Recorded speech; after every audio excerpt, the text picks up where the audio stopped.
স্ত্রীর কারণে স্বামী ধনী হয়, আবার স্ত্রীর কারণে ফকিরও হয়। প্রিয় ভাই, আজকে আমি আলোচনা করব যে আমলগুলি যদি করে কোনো স্ত্রী, তাহলে তার স্বামী দুনিয়াতে ধনী হবে, উন্নতি হবে, সংসার সুখের হবে।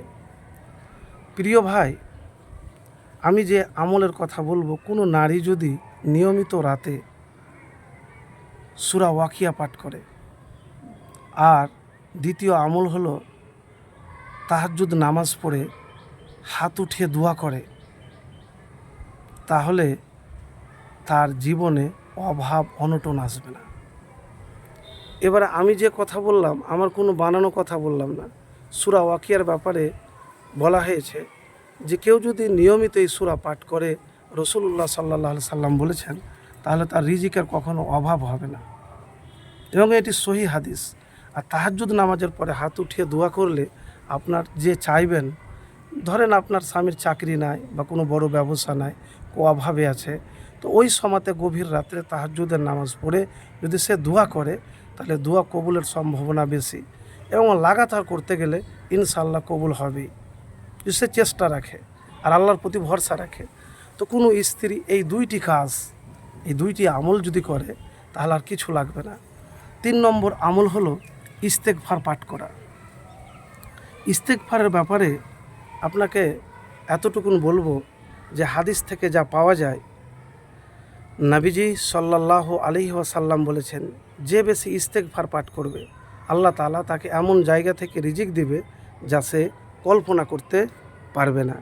তো উত্তম রিজিক পাওয়ার জন্য ইস্তেগফার বেশি বেশি করে পড়ুন। আর স্বামীর বিপদে আপদে কষ্টে দুঃখে সবসময় পাশে থাকুন, খোঁটা দিবেন না। কেন জানেন? স্ত্রী যদি বুদ্ধিমতী হয়, স্বামীর চাইতে হিসাবী হয়, তো সেই সংসারে, সে ঘরে সুখের অভাব হয় না। তো প্রিয় ভাই, প্রিয় বোন, এতটুকুন বলবো যে এই আমল করে দেখুন। আর কোনো কাজ নিয়ে, কোনো কথাবার্তা নিয়ে স্বামী স্ত্রীতে তর্ক করবেন না, ভুল বুঝাবুঝি করবেন না, সন্দেহ করবেন না।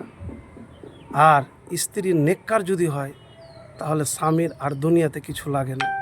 তাই এতটুকুন বলবো যে কোনো নারী সূরা ওয়াকিয়া, তাহাজ্জুদ নামাজের পর হাত উঠিয়ে দোয়া আর ইস্তেগফার করা, আর আল্লাহর কাছে বেশি বেশি করে দোয়া করা, তাহলে তার স্বামী দুনিয়াতে ধনী হবে ইনশাআল্লাহ।